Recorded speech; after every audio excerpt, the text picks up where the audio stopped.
होता है इस पे बात करेंगे। तो सबसे पहले तो हम डेफिनेशन की बात करते हैं कि voids क्या होता है। The empty space left between close pack sphere, the empty space left between close pack sphere is called voids और होल। यानी कि अगर हमारे पास कोई यूनिट सेल है, ये हमारे पास एक यूनिट सेल है इस तरीके से, और इस यूनिट सेल के अंदर ये एटम है। अब तक हमने जितने भी एटम बनाए वो बड़े छोटे छोटे इस तरीके से हम बार बार आपको बना के हम इसको दिखा रहे थे आपको इस तरीके से एटम स्फीयर के रूप में हमने एटम बनाए। पर रियलिटी में क्या होता है, ये एटम का साइज ना बड़ा होता है। जैसे मान लो फॉर एग्जांपल इस तरीके से हम बात करें यूं, और हमारा एटम यहाँ इस तरीके से ऐसे स्फीयर में ऐसे टच है, ऐसे यूं करके टच है इस तरीके से, ये हमारे पास इस तरीके से टच है। यानी कि ये हमारे पास एटम इस तरीके से स्पेस घेरे हुए है यूं, ये स्पेस इस तरीके से एटम ने इस तरीके से पूरा घेर रखा है। तो हमारे पास एक एम्प्टी स्पेस बच जाता है। जो हमारे पास एम्प्टी स्पेस बचता है, उस एम्प्टी स्पेस की हम बात कर रहे हैं, उस खाली स्थान की बात कर रहे हैं, उस होल की बात कर रहे हैं हम। ये हमारे पास ये जो होल है, ये वाला जो होल हमारे पास आप देख रहे हैं इस तरीके का जो होल है हमारे पास, यानी कि ये होल, ये जो हमारे पास खाली स्पेस है, ये खाली जगह जो हमारे पास बच रही है आप देख रहे हैं ना, ये हमारे पास जो होल है इसको होल बोल रहे हैं हम, होल, और इसको एक और नाम दे रहे हैं हम voids। यहाँ पर voids, इसकी हम बात यहाँ पर कर रहे हैं कि voids क्या है। जैसे डेफिनेशन में अभी हमने बताया, the empty space left between close packed sphere are called voids और होल।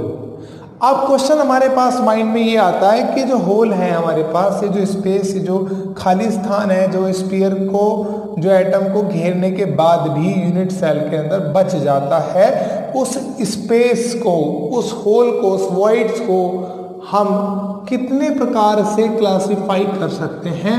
तो यहाँ पर हमारे पास बात आ रही है हमारे पास voids की। जो voids हमारे पास बेसिकली होते हैं, इनको हम फर्दर क्लासिफाइड कर सकते हैं 3 बेसिक कैटेगरी के अंदर। फर्स्ट हमारे पास, यहाँ पर हम इसका क्लासिफिकेशन करते हैं voids का। फर्स्ट हमारे पास क्लासिफिकेशन हमारे पास आ गया यहाँ पर, जिसे हम करें ट्राइगोनल voids। ट्राइगोनल,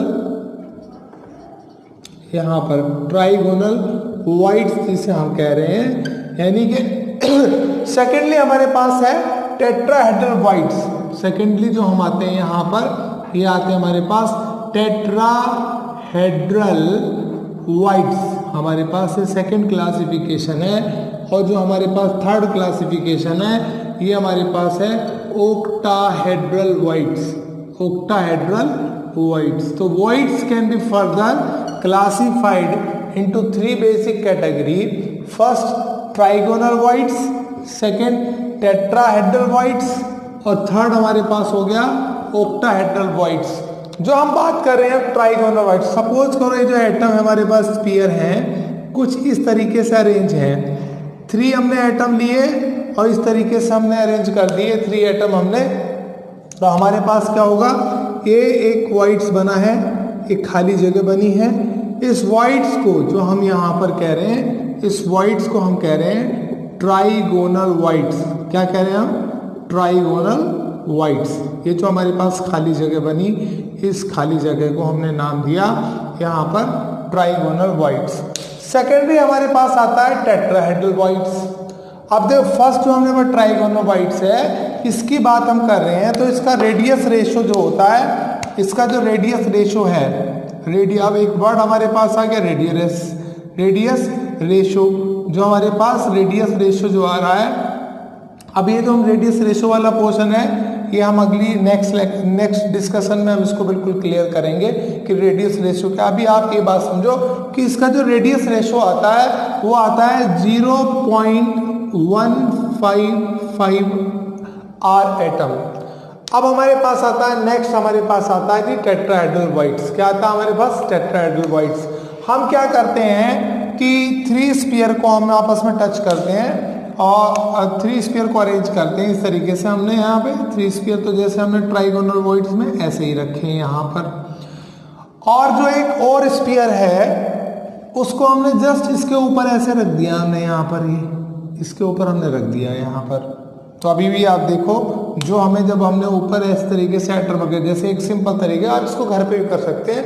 4 छोटी छोटी बॉल लीजिए, आप उसको अरेंज करिए, या लेमन ले लीजिए, लेमन को इस तरीके से अरेंज करिए और उसके ऊपर एक छोटा एक बोल, एक लेमन, और अगर बोल ले रहे हैं तो बोल लीजिए, आप लेमन ले रहे हैं तो लेमन रखिए, एक लेमन और रख दीजिए आप।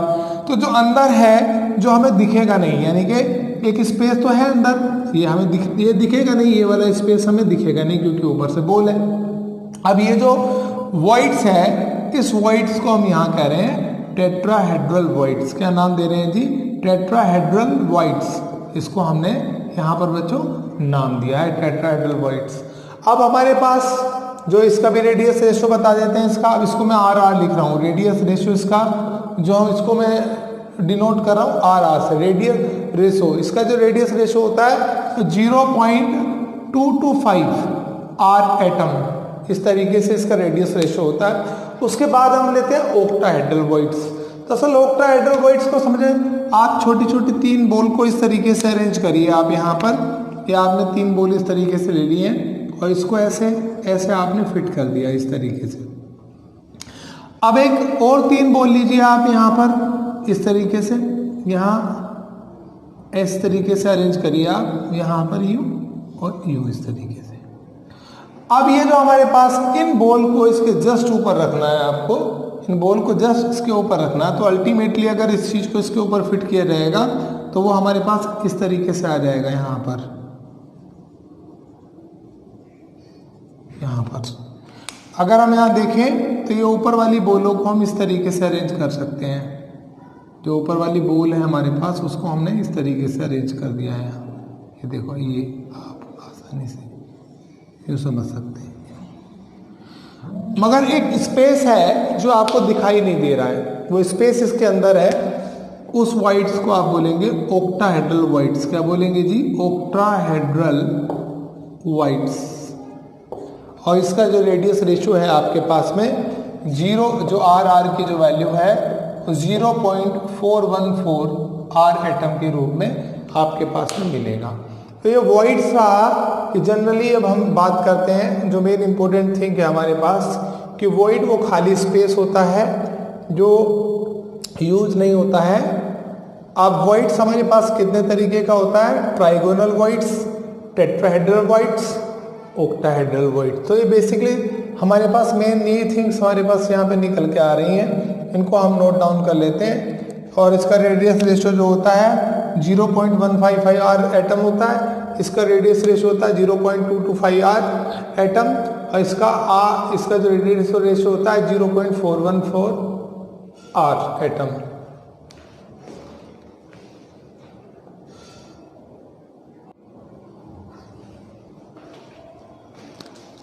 अब टोटल वॉइड्स कितने होते हैं? टोटल वॉइड्स के बारे में हमें बात करनी है। टोटल वॉइड्स और कैसे हम काउंट करते हैं। देखो, सबसे बड़ी बात हम आपको बता दें कि जो ऑक्टाहेड्रल वॉइड्स होते हैं, ऑक्टाहेड्रल वॉइड्स की संख्या, ऑक्टाहेड्रल वॉइड्स की संख्या जो होती है उसको हम मान लेते हैं n।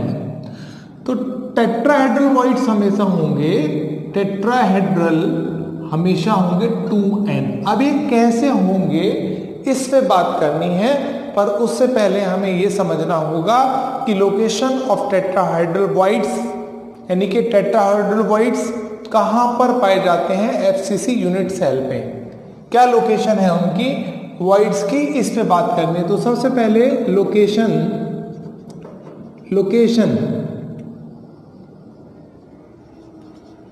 Of tetrahedral voids, tetrahedral void, इसकी बात कर रहे हैं। कई बुक इसको पोजीशन भी बोलती हैं कि पोजीशन क्या है। ये क्वेश्चन कई बार आपसे आ गया कि क्या पोजीशन है टेट्राहेड्रल वॉइड्स की। इस पे हमें अब डिस्कस करना है कि इसकी पोजीशन जो है या इसकी जो टेट्राहेड्रल की जो लोकेशन है वो क्या है। कई बार ये क्वेश्चन हमसे पूछा जाता है। तो सबसे पहले हम एक यूनिट सेल बनाते हैं। ये हमारे पास एक यूनिट सेल है, समझने की कोशिश करेंगे। देखिए पूरा का पूरा ये जो कॉन्सेप्ट है इमेजिनेशन के ऊपर है, तो इमेजिनेशन करें, कोशिश करते हैं कि हम इसको समझा पाएँ पूरी तरीके से और आप इसको समझ पाएँ। तो हमारे पास एक यूनिट सेल है। इस यूनिट सेल में हमने आपको देखा 1 2 3 4 5 6 7 8। तो मैं यहाँ पर लिख देता हूँ कॉर्नर कितने होते हैं साहब। कॉर्नर है यहाँ पर 8 और फेस वो भी आप जानते हैं फेस कैसे होते हैं, वो होती है 6। देखो इस रूम को आप यूनिट सेल कंसीडर करके चलें। इस रूम में, जिस रूम में आप बैठे हैं, सुन पा रहे हैं या जिसमें मैं पढ़ा रहा हूँ, मैं इसको इमेजिनेशन करता हूँ, आप उसको इमेजिनेशन करिए। आप जब आप इमेजिन करेंगे पूरी तरीके से तो आप समझ आएगा। तो इस रूम के अंदर 1 2 3 4 5 6 7 8 कॉर्नर आपके पास हुए और फेस कितनी हुई 1 2 3 4 5 और 6। फेस कितनी हो गई 6। अब ये जो आपके पास एज है यानी कि 1 2 3 4 5 6 7 8 9 10 11 12 एज कितनी हो गई आपके पास। एज यानी कि ये कितनी हो गई आपके पास 12। अब हम यहाँ पर ये बताने की कोशिश करेंगे कि इस यूनिट सेल के अंदर टेट्राहेड्रल वॉइड्स कहाँ पर लोकेटेड होता है, उसकी पोजीशन क्या है। तो ये जो हमारे पास यूनिट सेल है, इस यूनिट सेल में जो टेट्राहेड्रल वॉइड्स है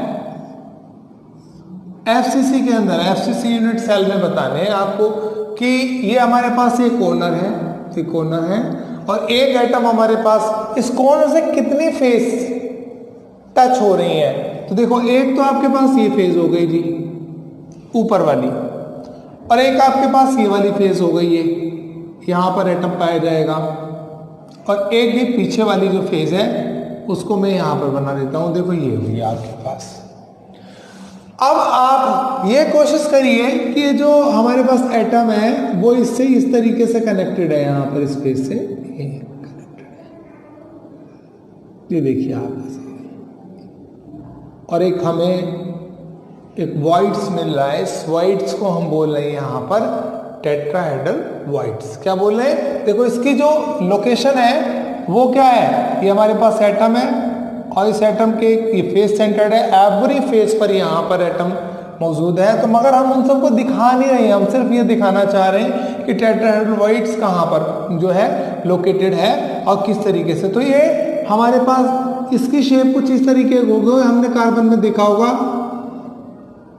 इस तरीके से। देखो आप ध्यान से आप देखिए, आप यूं आपके पास और एक एटम आपके पास है, तो देखो आप ये बना, देखो आप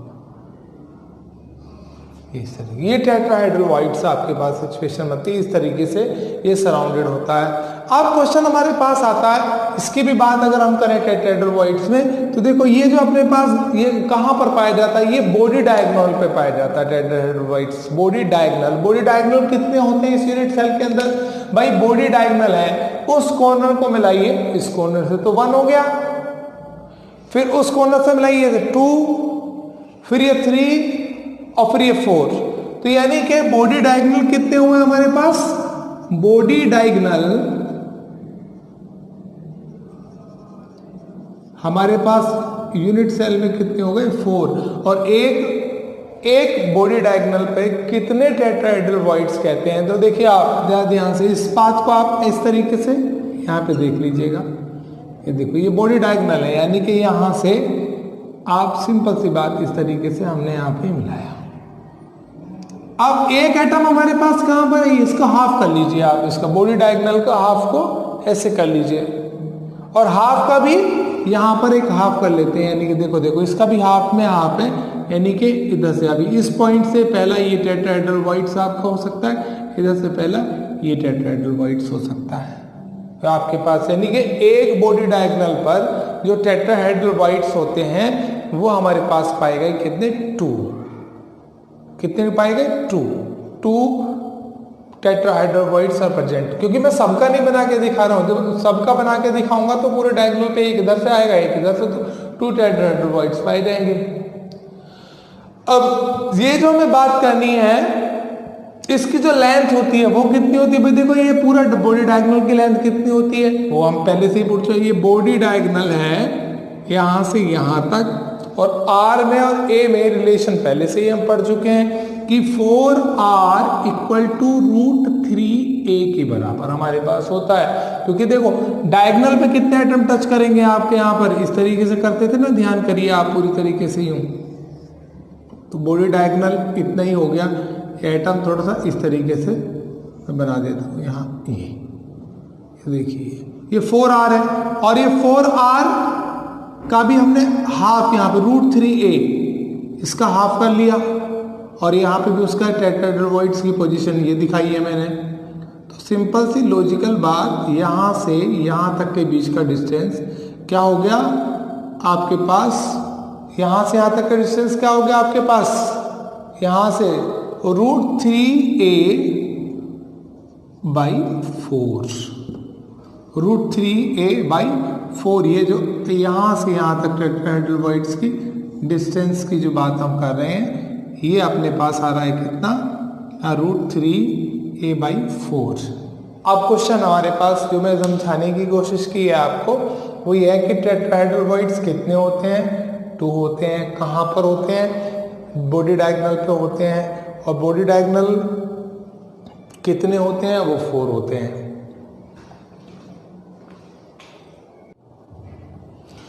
ऑक्टाहेड्रल वॉइड्स की लोकेशन की बात करेंगे हम। Octahedral voids, location of octahedral voids, octahedral voids कहां पर पाया जाता है इसकी बात करेंगे। अभी हमने टेट्राहेड्रल वॉइड्स पढ़ा, अब हम ऑक्टाहेड्रल वॉइड्स के बारे में पढ़ता है। तो पहला पॉइंट तो आपके ये बता दें हम कि बॉडी सेंटर पे पाया जाता है, बॉडी सेंटर पे वॉइड्स पाया जा सकता है। सेकेंडली हम बात करें तो ये इस सेंटर पर भी पाया जा सकता है, ई सेंटर पर भी ये पाया जाता है, यहां पर इसकी बात कर रहे हैं। अब क्वेश्चन की बॉडी सेंटर पे मान लो हमारे पास एक यूनिट सेल है, और इस यूनिट सेल में, क्योंकि एफसीसी यूनिट सेल की बात कर रहे हैं, हमने 3 डायमेंशनल में एफसीसी अरेंजमेंट पढ़ा, उसके बाद सीसीपी, एचसीपी, उसी में तो हमने बताया था आपको पूरा।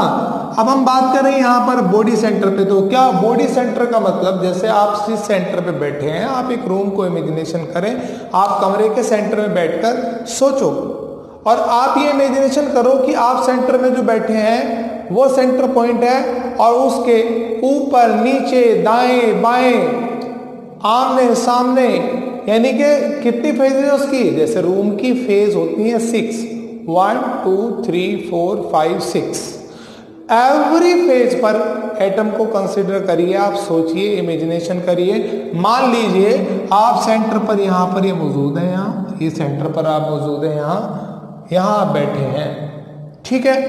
इसकी एक ऊपर वाली फेज पर, एक नीचे वाली फेज पर, यहाँ, और इसके एक राइट एक लेफ्ट, ठीक। उसके पीछे यानी कि उसके जस्ट पीछे वाली फेज पर ये मान लीजिए आप ये रहा, और एक आगे जस्ट ये आप मान के ये सेंटर पॉइंट है जी, ये आपके पास वो सेंटर पॉइंट है। तो ये सेंटर पॉइंट कितने एटम को, यानी कि कितनी एटम को टच कर रहा है, ये ऑक्टाहेड्रल वॉइड्स है। ऑक्टाहेड्रल वॉइड्स जैसे देखो, आप देखो 1, ये 2 3 4 5 और 6, ये सेंटर वाला जो एटम जिसको हम ऑक्टाहेड्रल वॉइड्स कह रहे हैं, जो आप हैं, आप जो सेंटर में बैठे हैं, कमरे के सेंटर में बैठकर आप सोचो कि आपके पास इस दीवार पर भी एक एटम लगा है, इस दीवार पर भी एक एटम लगा है, नीचे भी एक एटम लगा है, ऊपर भी एटम लगा है, सामने भी और पीछे की साइड में एक एटम है। तो वो बीच वाला सेंटर वाला पॉइंट कितने को टच कर रहा है, ये लोकेशन आपको समझ आनी चाहिए। जब ये लोकेशन आपको पूरी तरीके से समझ आ जाएगी तो फिर हमारे मन में जो क्वेश्चन आता है वो भी हमारा क्लियर हो जाएगा।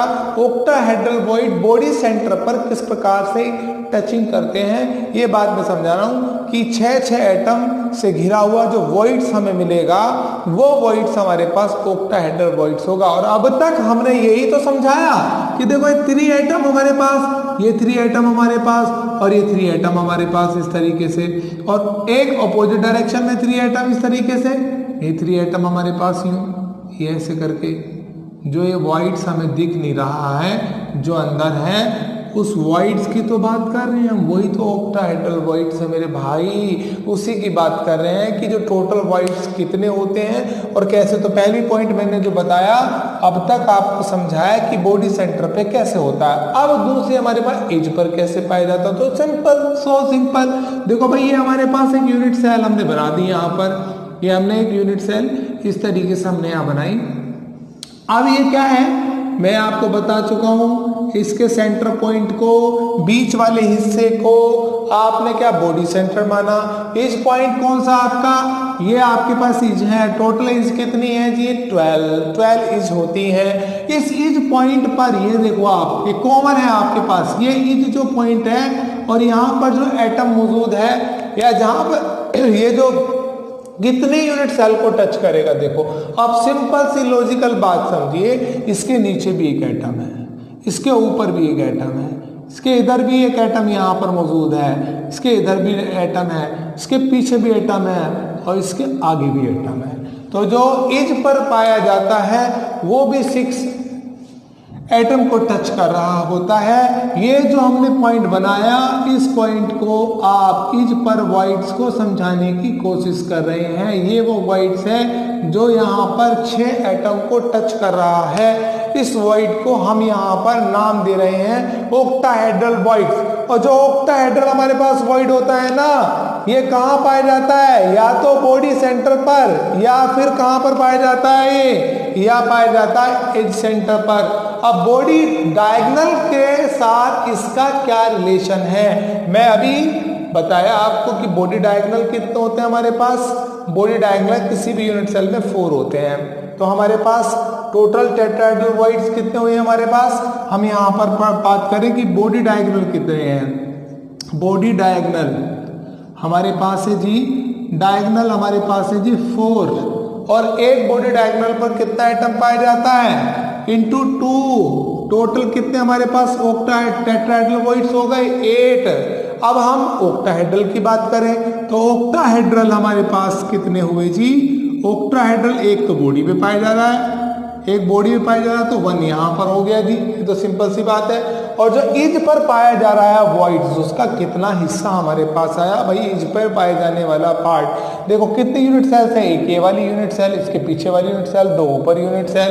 तो कितना इज कितनी होती है 12, और कितना हिस्सा आ रहा है 1/4, कितना हो गया 3। टोटल हमारे पास कितना हुआ 1 यहाँ पर हुआ और 3 यहाँ पर हुआ, टोटल कितने हो गए 4। यानी कि यदि ओक्टाहेड्रल वॉइड्स को मैं n मान लेता हूं तो सिंपल सी बात है टेट्राहेड्रल वॉइड्स हमारे पास कितने आने चाहिए, वो आने चाहिए 2n। कितना आना चाहिए हमारे पास 2n। ये रिलेशन होता है, इसी फॉर्मूले से हमने बात को शुरू की थी कि n और 2n में क्या रिलेशन है। ओक्टाहेड्रल वॉइड्स मेरे पास n है तो टेट्राहेड्रल वॉइड्स हमारे पास होंगे 2n। मुझे पूरी उम्मीद है कि आपने ये वॉइड्स वाला पूरा समझा होगा। अगर आपको समझ नहीं आया है तो आप इसको बैक करिए, पीछे से पूरी बात को समझिए। अभी मैं थोड़ा सा रिवाइज कर देता हूँ, वॉइड्स क्या होता है, कितने तरीके का होता है, क्या कोऑर्डिनेशन नंबर होता है, पूरी बात को आप ऐसे आप बैठिए रूम में, आप जहाँ भी आप स्टडी करते हैं वहाँ पर बैठिए और ये इमेजिनेशन करिए कि हमने पढ़ा क्या है कि वॉइड्स क्या होता है। वो खाली स्थान होता है, कहाँ पाया जाता है, किस जगह पाया जाता है, कितने तरीके के वॉइड्स होते हैं, टेट्राहेड्रल वॉइड्स क्या होते हैं, ओक्टाहेड्रल वॉइड्स क्या होते हैं, टेट्राहेड्रल वॉइड्स की और ऑक्टाहेड्रल वॉइड्स में क्या रिलेशन है। बस हमने इतनी सी बात पढ़ी है। आई होप मैं पूरी तरीके से आपसे उम्मीद रखता हूँ कि आप इसको अच्छे से समझेंगे। अगर आपको समझ नहीं आ रहा है तो आप अपने आप इसको इमेजिनेशन करके, अपनी इमेजिन पावर से इसको सोच सोच के एक एक बात को थिंक कर करके वीडियो को पॉज कर करके आप इसको समझिए। Thank you.